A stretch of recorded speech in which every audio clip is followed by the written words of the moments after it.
السلام علیکم، کیسے ہیں آپ لوگ؟ آج ہم لوگ موجود ہیں ڈونٹ فارگیٹ کے اوپر۔ آج ہماری ویڈیو کا ٹاپک جو یہ ہے کہ فتح مکہ اور رمضان سے اندر ہم کیا سبق حاصل کریں۔ تو اس حوالے سے ہم عادل بھائی سے گائیڈنس لیں گے کہ فتح مکہ اصل میں مین ٹاپک بھی ہے، سی ایس ایس کا ہو، چاہے وہ پی ایم ایس کا ہو یا پھر کوئی بھی سبجیکٹو ٹیسٹ کے اندر وہ آپ کو فتح مکہ لازمی پوچھا جاتا ہے، اور یہ فتح مکہ سے ایک انسانیت کا سبق بھی ملتا ہے۔ تو اس وجہ سے ہم عادل بھائی سے اس بارے میں تھوڑی سی معلومات لیں گے۔ تو چلتے ہیں عادل بھائی کی جانب۔ السلام علیکم عادل بھائی۔ عادل بھائی ذرا فتح مکہ کے بارے میں آپ ویورز کو بتائیں، فتح مکہ بیسیکلی تھا کیا؟ سب کو یہ تو پتا ہے کہ مکہ فتح ہوا ہے، 360 بت گرا دیے تھے، مگر اصل میں اس کا ایک مین مقصد کیا تھا، اس کے اندر کیا اسلام نے اور نبی کریم صلی اللہ علیہ وسلم نے مسلمانوں کو ایک سبق دیا؟ شکریہ، وعلیکم السلام۔ واسے الحمدللہ ٹھیک ٹھاک۔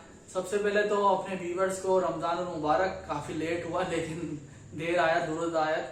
تو دیکھیں، فتح مکہ جو ہے نا پورے اسلام کی تاریخ میں سب سے امپورٹنٹ موضوع ہے، اور آپ جتنی بھی جنگیں لے لیں، جتنی بھی غزوات لے لیں، جتنی بھی سیریہ لے لیں، ان کا جو دار و مدار ہے نا وہ مکہ پہ ہی جا کر ختم ہوتا ہے، کیونکہ آپ کو پتا ہے، آپ کو یاد بھی ہوگا اس بارے میں، ہمارے ویورز بھی پڑھتے رہتے ہیں، اس میں کوئی اتنی بڑا کوئی وہ مشکل ہے نہیں کہ یہ مرکز رہا ہے۔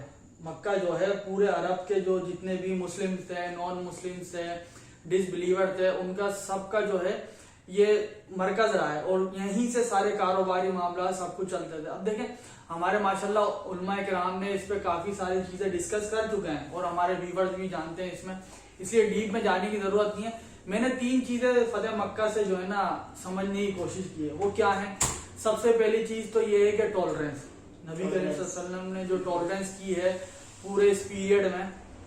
دوسرا چیز ہے پیشنس، اور تیسری چیز ہے فارگیونیس، یعنی کہ معاف کر دینے والی۔ تو دیکھیں، نبی کریم صلی اللہ علیہ وسلم جیسے ہی ہجرت کر رہے تھے مکے سے مدینے، تو بار بار مکے کی طرف مڑ کے دیکھ رہے تھے، کیونکہ نبی کریم صلی اللہ علیہ وسلم کو اتنی محبت تھی مکے سے کہ وہ نہیں جانا چاہتے تھے۔ تو اللہ پاک نے، دیکھیں اس میں پیشنس بھی ہے کہ اللہ پاک نے ارادہ کر لیا کہ بھائی یہ مسلمانوں کا ہو کر رہے گا، آج نہیں 1 سال بعد، 2 سال بعد، اور اب دیکھیں 8 ہجری میں مکہ فتح ہو گیا۔ ٹھیک ہے، اب دیکھیں اس میں پیشنس کیا چیز ہے۔ یہ پیشنس اس میں یہ چیز ہے کہ جب نبی کریم صلی اللہ علیہ وسلم نے فتح مکہ کر لیا، تو اس میں جب فتح مکہ ہو گیا تو ایک جو ڈس بلیور تھے، قریش مکہ جو تھے، انہوں نے سوال کیا کہ اے اللہ کے رسول صلی اللہ علیہ وسلم، اب آپ کیا معاملات کریں گے ان لوگوں کے ساتھ جنہوں نے آپ کے ساتھ برا بھلا کیا؟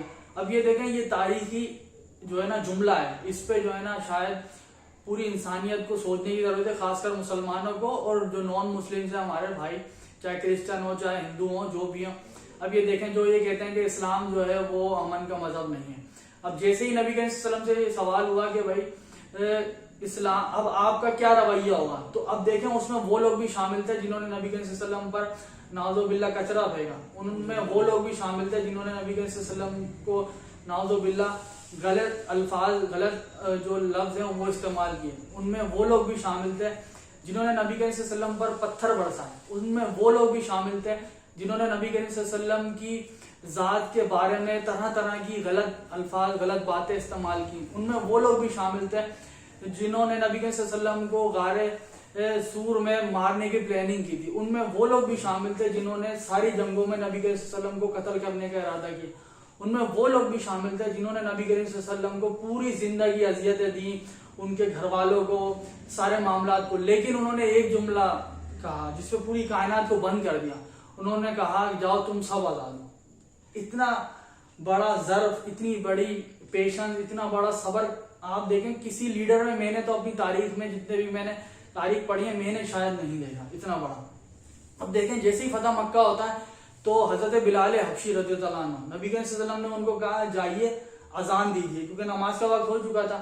اب وہ خانہ کعبہ کی چھت پر، یعنی کہ سب یہ چاہتے تھے کہ ہم اذان دیں، تو اللہ کے رسول صلی اللہ علیہ وسلم نے انہی کو سلیکٹ کیا جو کہ جن کو ریت پر ادھر ہی مکے میں گھسیٹا جاتا تھا، ان کو طرح طرح کی اذیتیں، ان کو لہو لوہان کر دیا تھا۔ امیہ بن خلف، جو کہ ان کے، میرے خیال ہے میں مس گائیڈ نہیں ہو رہا تھا، وہ جو ان کے مالک بھی تھے، تو انہوں نے جنگ بدر میں ان کو واصل جہنم بھی کیا تھا۔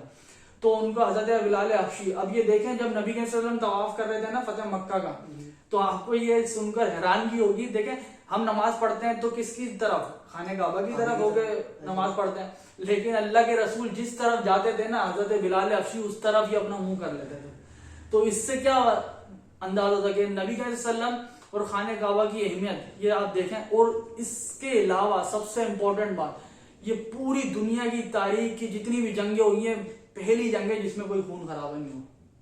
10,000 کے قریب صحابہ کرام مکے کو فتح کرنے کے لیے نکلے تھے مدینے سے, تو اس میں کوئی بھی یعنی کہ ایسا کوئی خونی یا جانی نقصان نہیں ہوا. تو اس سے ہی مثال دی جاتی ہے لوگوں کو کہ وہ دیکھیں بھائی نبی صلی اللہ علیہ وسلم کی زندگی کتنی یعنی کہ ان کی صبر ان سے گزاری اور سب کو معاف کر دیا انہوں نے, ٹھیک ہے. اور دوسری بات یہ ہے کہ جتنی انہوں نے برداشت کیا, جتنی جنگیں لڑی صرف فتح مکہ کے لیے, کیونکہ وہ محبت کرتے تھے. جہاں انہوں نے 50 سال 51 سال جتنے بھی عرصہ گزارا مکے میں, تو وہ میں سمجھتا ہوں یہ ٹاپک اس لیے امپورٹنٹ تھا کہ ابھی 1-2 دن میں 10 رمضان کو یا 8 رمضان بھی کوٹ کرتے ہیں, اس میں یہ ہے فتح مکہ کا دن. تو یہ ہے اس حوالے سے. ابھی آپ کچھ پوچھنا تو وہاں سے آپ پوچھ سکتے ہیں.